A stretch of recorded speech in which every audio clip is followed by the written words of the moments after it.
Lagrangian will be t minus v, है ना, and we क्या होगा, ये मैंने यू वैसे ही लिख दिया, यू को क्यू से प्रोडक्ट करोगे तब वी आएगा आपका, है ना। तो ये आपका जो यहाँ पे ये है, इस क्यू को आप अंदर लोगे तब आपका एक्चुअल पोटेंशियल पता चलेगा। तो here is potential is q into phi minus, क्योंकि क्यू कॉन्स्टेंट है इसलिए उसका इसमें सिग्निफिकेंस नहीं था, इसलिए मैंने नहीं बताया, बट अब जरूरी है क्योंकि अब आप एग्जैक्ट वैल्यू लिख रहे हैं, वी डॉट ए, ठीक है, v dot a. So now the Lagrangian will be what, t minus q phi plus q v dot a, so that will be the Lagrangian, ठीक है। अब T is the kinetic energy and kinetic energy is half mv square, okay. So Lagrangian क्या हो जाएगा आपका इसका, half m v square minus q phi plus q v dot a, ठीक है। तो आप अगर Lagrangian देखोगे इसका, a particle moving in electromagnetic field, तो वो इस फॉर्म का आएगा, लेकिन आपको किसी किसी बुक में ये लैग्रेंजियन की जगह आपको मिलेगा half m v square plus q by c v in dot A minus Q phi. इसमें और इसमें क्या डिफरेंस है, आप कहोगे कि डिफरेंस सिर्फ इतना है कि यहाँ पे सी एक्स्ट्रा आ जा रहा है और यहाँ पे सी नहीं है ना। तो ऐसा क्यों हुआ, हमने लैग्रेंजियन गलत निकाला है, नहीं निकाला गलत, हमने सही निकाला है, ठीक है। बट ये आपका एक्चुअल में गॉसियन यूनिट्स में है, ये आपका क्या है, गॉसियन यूनिट्स में है, ठीक है, और ये आपका एसआई यूनिट्स में है। आप एसआई यूनिट्स में और गॉसियन यूनिट्स में आपके फॉर्मूलेज जो है वो डिफरेंट है, ठीक है। आपकी इक्वेशन ऑफ मोशन भी अलग आएगी, मतलब आपकी जो मैक्सवेल इक्वेशंस है जो,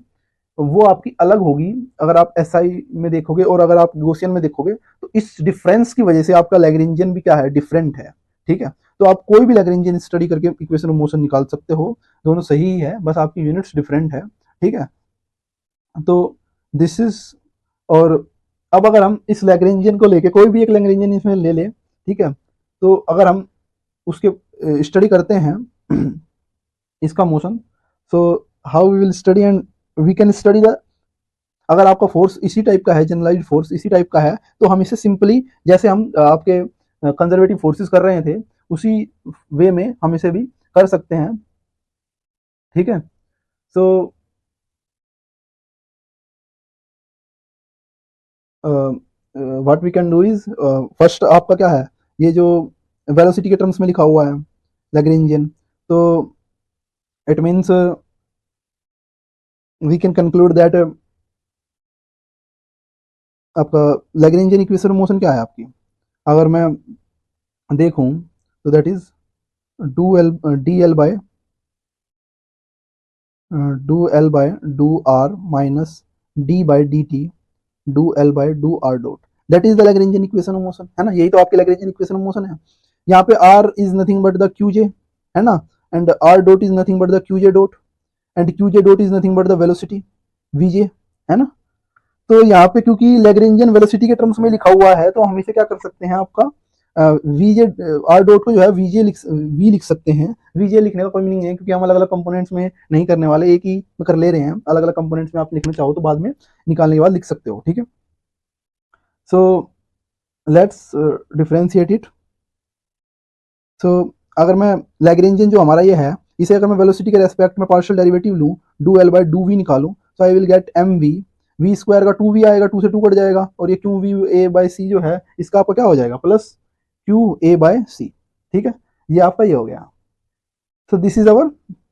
ये आपका do L by do V आ गया। So do L by do V actual में दे क्या रहा है, हमें पता है कि P J is nothing but the do L by do Q J dot, ठीक है। तो ये आपका जनरलाइज मोमेंटम दे रहा है, तो ये m we plus q A by c is the momentum, ठीक है। आप इसके अलग अलग कंपोनेंट्स भी लिख सकते हैं और इसे सेम का सेम भी छोड़ सकते हैं, ठीक है। अब अगर मुझे निकालना है आपका अब मुझे निकालना है do L by do v, मैंने निकाल लिया, ये वाला टर्म मेरा निकल गया, ठीक है। अब उसके बाद ये वाला टर्म चाहिए, do L by do R. तो do L by do R निकालने के लिए मुझे क्या करना पड़ेगा आपका इसका ये रायल, आपका इसका ग्रेडियंट तो आपका 0 आ जाएगा, ठीक है। और डू बाय डू आर का मीनिंग क्या है आपका, इसका ग्रेडियंट ही तो है, इसका मीनिंग ग्रेडियंट है। तो इसका फर्स्ट टर्म का तो ग्रेडियंट 0 है, बाकी सेकंड और थर्ड टर्म बचा, that is Q by C we dot A minus Q five. ठीक है, सो इसमें आपका अगर मैं देखूं तो do L by do R, Q by C is the constant, तो इन्हें बाहर ले लो, gradient of we dot A minus Q is also the constant and the gradient of five. Okay, so this is, let's suppose this is our fourth equation, and let's consider this equation as our second equation or third equation. okay, अब अगर हम एक चीज देखें कि ये जो आपका this is the velocity dependent partial derivative of Lagrangian, and the now if we took the time derivative of this, if we took the time derivative, मैं टाइम डेरिवेटिव क्यों ले रहा हूँ, क्योंकि मुझे यहाँ पे टाइम डेरिवेटिव चाहिए और कंप्लीट टाइम डेरिवेटिव ले रहा हूँ। तो कंप्लीट डेरिवेटिव निकालने के लिए मैंने आपको पहले ही बताया था, जिन जिन वैल्यूज का फंक्शन हो उन सब के रेस्पेक्ट में मुझे पार्शियल डेरिवेटिव लेने के बाद ही मैं टाइम डेरिवेटिव निकाल पाऊंगा। ठीक है, तो मैंने पहले ही इसका कंप्लीट टाइम डेरिवेटिव किसी एक फंक्शन का निकाला था, है ना, इसका एक्स का टाइम डेरिवेटिव निकाला था मैंने एक्स का टाइम डेरिवेटिव निकाला था। तो उसी सेम एनालॉजी को यूज करते हुए मैं दोबारा से लिख दे रहा हूं टाइम डेरिवेटिव। ठीक है, यहाँ पे एक्स की जगह डिफरेंट फंक्शन है but the same value will come out. ठीक है, तो आपको सेम ही वैल्यू है सारे टर्म्स। अब यहाँ पे A X A Y A Z की जगह पे मेरे पास L do L by do we है ना, दिस इज एक्चुअली ए, वो जो वहां पे ए है, तो इसका मुझे टाइम डेरिवेटिव लेना है, complete time derivative, the complete time derivative of do L by do V. So इसके लिए मुझे क्या करना पड़ेगा, इसका पहले सो जिसका फंक्शन है उन सब के रेस्पेक्ट में पार्शियल डेरिवेटिव, जैसे एक्स के रेस्पेक्ट में पार्शियल डेरिवेटिव इसका, ठीक है, डी एक्स प्लस वाई के रेस्पेक्ट में partial derivative d y plus फिर जेड के रेस्पेक्ट में पार्शियल डेरिवेटिव फिर डी जेड,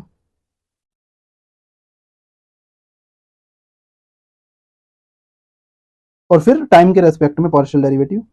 ठीक है, फिर टाइम के रेस्पेक्ट में पार्शियल डेरिवेटिव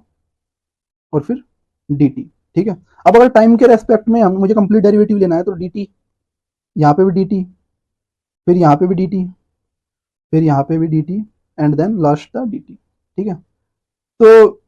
ये आपका क्या बन गया, दिस बिकम्स आफ्टर दैट की d by d t of do L by do v equals to, ये आपका बन गया वी एक्स, ये आपका क्या बन गया, वी एक्स बन गया, v x is the velocity component, v x is the velocity component, v x after that क्या है आपका do by do x do L do v plus v y do by do y do L by do v. ठीक है, after that आपको क्या है v z do L by do v plus उसके बाद आपका क्या है, उसके बाद ये तो आपका वन हो गया, this becomes one and the partial derivative with respect to time do L by do v. Okay, now अगर आप देखें तो this is nothing but the ये आपका ग्रेडियंट ही है ना भाई, आपका यहाँ पे मैंने जेड का नहीं लिखा, ठीक है, जेड का भी लिखना चाहिए था, डू बाय डू जेड। ठीक है, तो ये आपका क्या कर रहे हैं हम एक्चुअल में, हम इसे लिख सकते हैं कि वेलोसिटी का dot product with the gradient of do L by do we, है ना, इसके ग्रेडियंट के साथ डॉट प्रोडक्ट कर रहे हैं हम इसका, भाई एक्स का एक्स के साथ हो जाएगा, वाई का वाई के साथ, जेड का जेड के साथ, है ना, and gradient is the do x do y do Z. ठीक है, तो ये जो पूरा टर्म आपका इसमें आ गया। ठीक है, आफ्टर दैट टाइम के साथ partial derivative do L by do we, है ना, and this becomes the complete derivative, तो कंप्लीट डेरिवेटिव की वैल्यू ये आ गई आपकी। ठीक है, now the complete derivative comes out this,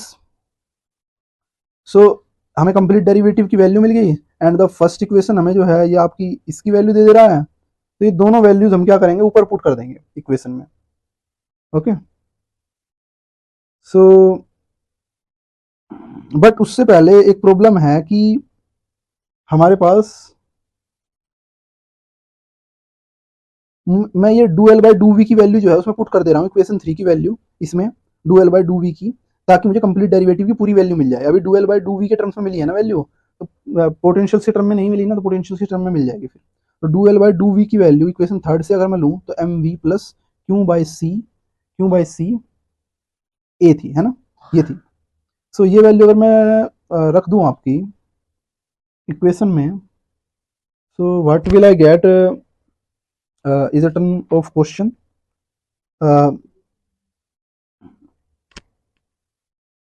ये आपको क्या बन जाएगा, complete time derivative of do L by do v will come out to be partial time derivative of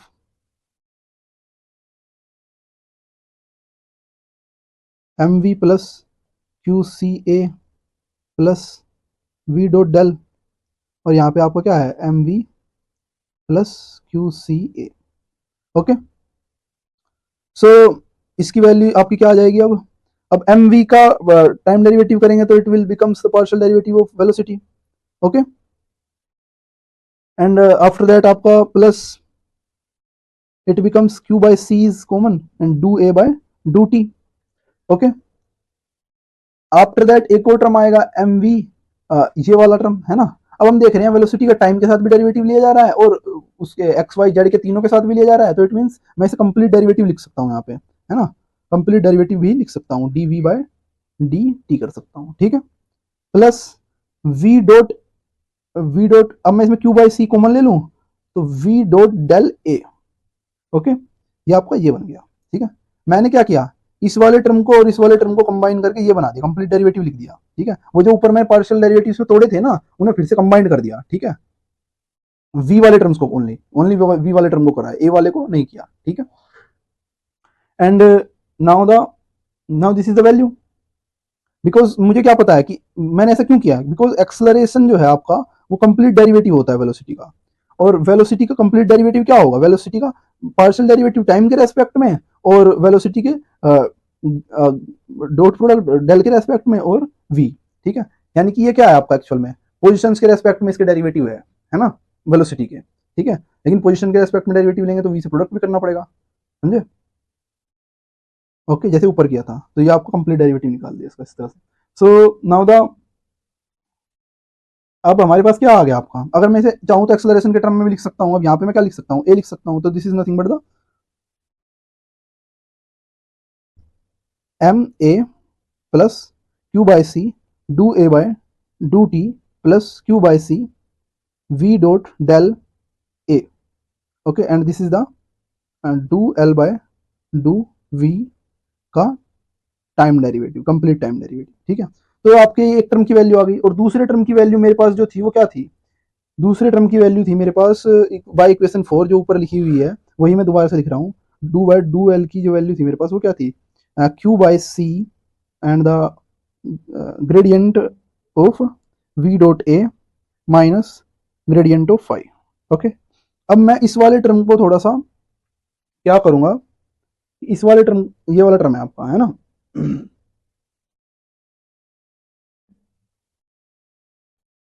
अब इस वाले टर्म को मैं थोड़ा एक्सपेंड करूंगा। कैसे एक्सपेंड करूंगा, उसके लिए मुझे एक फॉर्मूले का यूज करना पड़ेगा, that is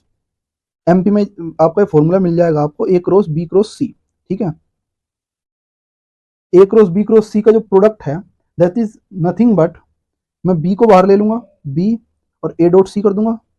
after that minus करके सी को बाहर लूंगा एंड ए डॉट बी कर दूंगा, ठीक है। आप इसमें क्या कर सकते हैं, ए डॉट सी भी कर सकते हैं, सी डॉट ए भी कर सकते हैं, कोई फर्क नहीं पड़ेगा उससे, क्योंकि क्यों नहीं फर्क पड़ेगा, फर्क ना पड़ने का कारण जो है आपका वो सीधा सा है कि आपका जो ये डॉट प्रोडक्ट है दैट इज कम्यूटेटिव, है ना। आप इसे ए डॉट बी करें, बी डॉट ए करें, सेम ही आने वाला है, ठीक है। तो अब मैं इस फॉर्मूले का यूज करके निकालूंगा क्या, v cross del cross v, इसकी वैल्यू निकालूंगा मैं इस फॉर्मूले का यूज करके, v cross del cross a, sorry यहाँ पे a था ना, a। तो अगर इसकी वैल्यू में निकालूं तो मुझे क्या मिलेगा, सो आई विल गेट, मुझे b की प्लेस पे तो डेल रख देना है, आफ्टर दैट a की प्लेस पे मुझे क्या रख देना है, a की प्लेस पे a minus v dot del a। Okay,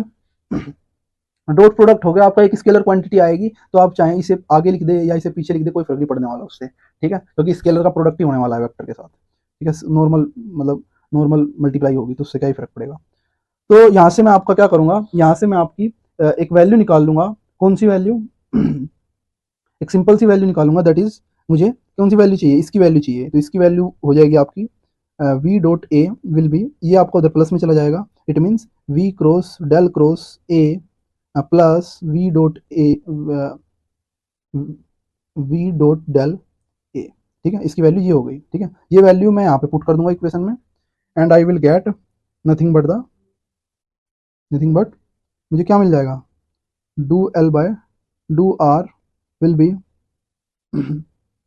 इसके प्रोडक्ट में क्यू बाई सी है तो क्यू बाई सी प्रोडक्ट कर दो, q by C v cross del cross A plus Q by C we dot del A, okay, और उसके साथ साथ आपका क्या है minus q gradient of five, ठीक है। अब ये दोनों मुझे, मेरे पास ये टर्म भी आ गया, मेरे पास ये टर्म भी आ गया, अब मैं इस टर्म में से इस टर्म को अगर सब्ट्रैक्ट कर दूं या फिर इस टर्म में से इस टर्म को सब्ट्रैक्ट कर दूं तो I will get the zero, that is the Lagrange equation of motion, यही तो है लैग्रेंज इक्वेशन ऑफ मोशन, और क्या है। तो मैं अगर ऊपर वाले टर्म में से इस वाले टर्म में से उसे माइनस सब्ट्रैक्ट करूंगा तो ये वाला टर्म आपका कैंसिल आउट हो जाएगा, है ना, ये वाला टर्म आपका कैंसिल आउट हो जाएगा, and the others will come out to be m A बाकी आपकी इक्वेशन ऑफ मोशन आ जाएगी, that will be m A plus Q by C do A by do T plus q by del phi minus q by c p cross del cross A, okay, equals to zero. ये आपकी equation of motion आ गई, ठीक है। अब इसे आप थोड़ा सा मॉडिफाई करके लिख सकते हो, जैसे कि आपका क्या है, एम में को एक साइड रखो, बाकी बाकी वैल्यूज को अगर हम लेफ्ट साइड ले जाएं, राइट साइड सॉरी, तो और क्यू को कॉमन ले लें because q is common to all, and if we take q common और माइनस ग्रेड फाइव और minus one by c do A by do t आपका एक साइड ले, and plus v by c cross del cross A, तो ये आपका m A की value आ गई, m A is nothing but the force we know by the Newton Newton Newton second law, है ना। तो और ये क्या है आपका, हमने स्टार्टिंग में जब हमने बिना लैग्रेंजियन के सोल्व किया था तो हमारा यही वैल्यू आया था, ये लो रेंज फोर्स का इक्वेशन है, और this is the electric field, this is the electric field and this is the magnetic field, ठीक है। तो अगर हम देखें तो हमारा लो रेंज फोर्स का वही इक्वेशन आ गया, ठीक है, electric field plus v by c cross with magnetic field, ये आपका सेम वही लो रेंज फोर्स का इक्वेशन आ गया, लो रेंज इक्वेशन, ठीक है, लो रेंज फोर्स का इक्वेशन आ गया, बट इसमें आपने, इसमें भी कुछ डिफरेंस है, इसमें भी डिफरेंस क्या है, लो रेंज फोर्स का इक्वेशन जब मैंने स्टार्टिंग में लिखा था तो उसमें मैंने लिखा था q E plus v cross B, ठीक है, उसमें बाई सी का फैक्टर नहीं था, सेम वही बात है कि ये गोसियन में लिखी हुई है, this is in Gaussian and this is in SI, है ना, बस यूनिट्स का डिफरेंस है, दिस इज इन एसआई, है ना, यूनिट्स का डिफरेंस है, बाकी सेम है, दोनों ही चीजें सेम है, दोनों में कुछ अलग चीजें नहीं बताई जा रही। तो हमने देखा कि हमने लैग्रेंजियन से, हम उसी लैग्रेंजियन से जब हमने इक्वेशन ऑफ मोशन निकाली तो सेम निकाली, और हमने इलेक्ट्रोमैग्नेटिज्म से भी जो निकाली थी वो भी सेम आई, है ना, तो दोनों इक्वेशन ऑफ मोशन जो है वो बिल्कुल इक्वलेंट आ रही है, हम किसी से भी स्टडी कर सकते हैं, ठीक है। तो मतलब अगर जो मैंने बताई कि पहली बात अगर ट्रू है, अगर फोर्स आपका जनरलाइज्ड पोटेंशियल के टर्म्स में लिखा जा रहा है तो डेफिनेटली आप उसे चाहे तो लैग्रेंजियन सोल्व कर ले सिंपली, या फिर आप वैसे निकाल के देख ले, सेम ही आपकी वैल्यू आने वाली है, कोई मिस्टेक उसमें नहीं आने वाली, ठीक है। बट द जिसमें हम रेले डिसिपेशन फंक्शन डिफाइन करेंगे एंड देन आपका कैलकुलेट कर पाएंगे, क्योंकि इसमें लैग्रेंज इक्वेशन ऑफ मोशन जो है आपकी वो डिफरेंट है थोड़ी, बिकॉज यहाँ पे आपका क्या है, नॉन कंजर्वेटिव फोर्सेस इंक्लूड है, वो भी सेकंड टाइप के, जिसमें आपका फोर्स जो है वो जनरलाइज्ड पोटेंशियल के टर्म्स में नहीं एक्सप्रेस किया जा सकता, देयरफॉर उसमें आपकी क्या है, जो लैग्रेंज इक्वेशन ऑफ मोशन है, that is this is our Lagrange equation of motion,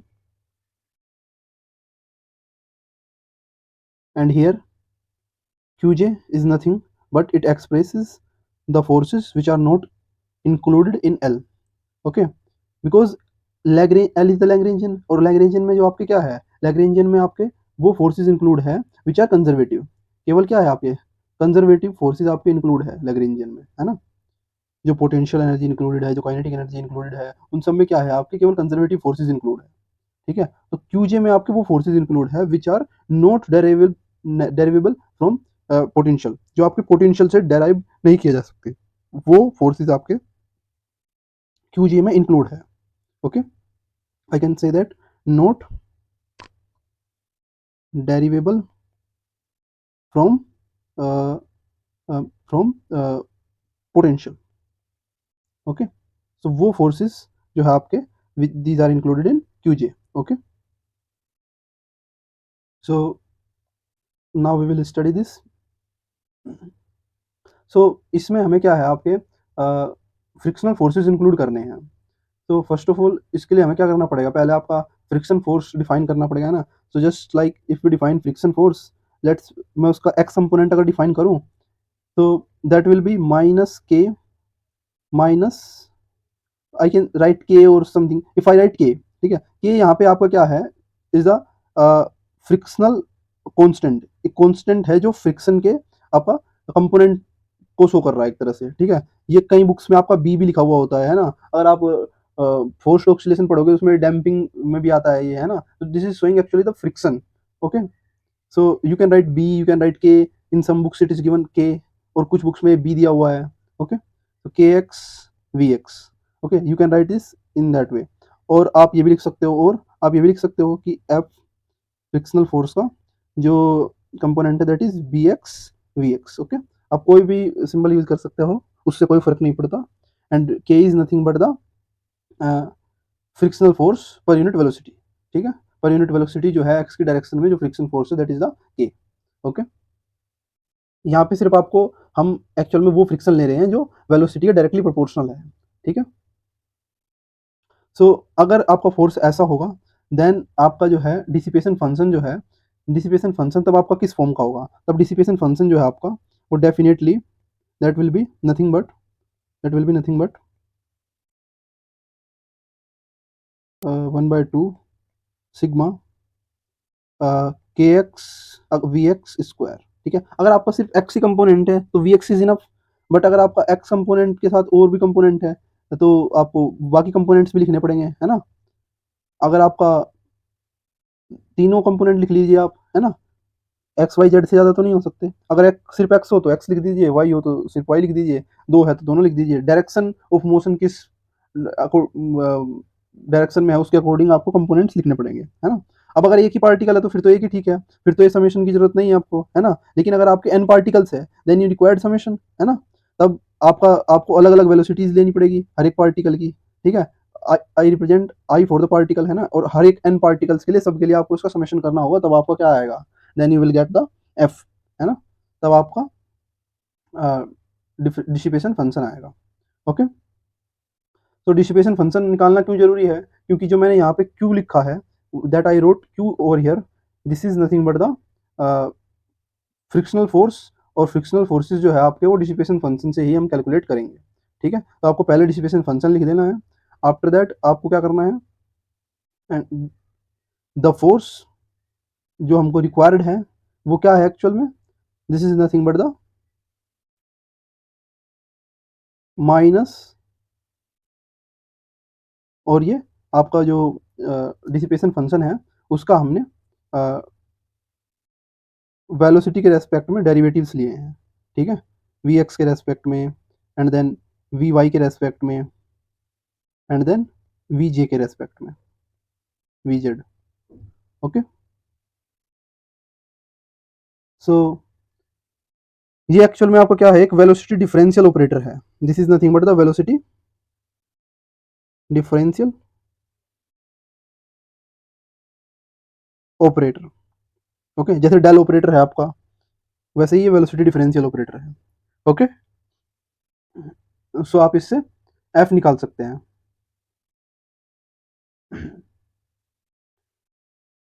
आप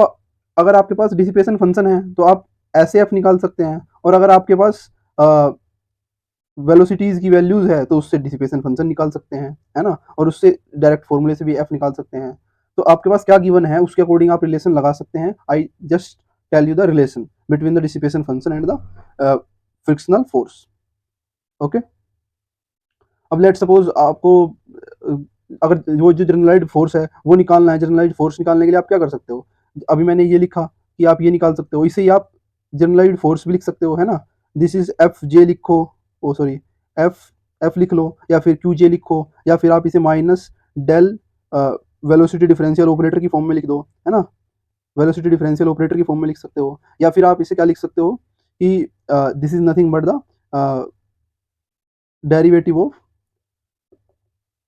with respect to q J dot, है ना,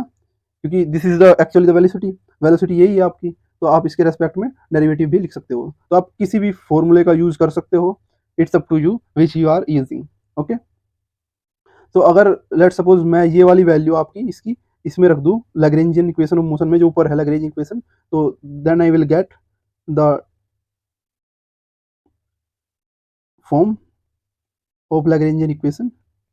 विच इज रिक्वायर्ड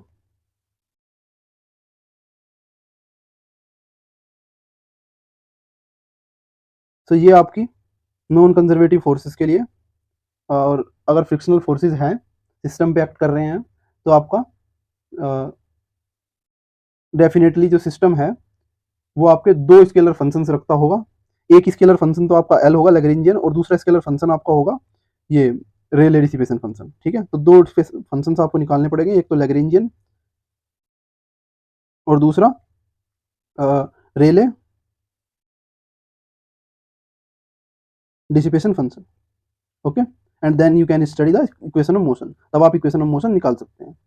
ठीक है,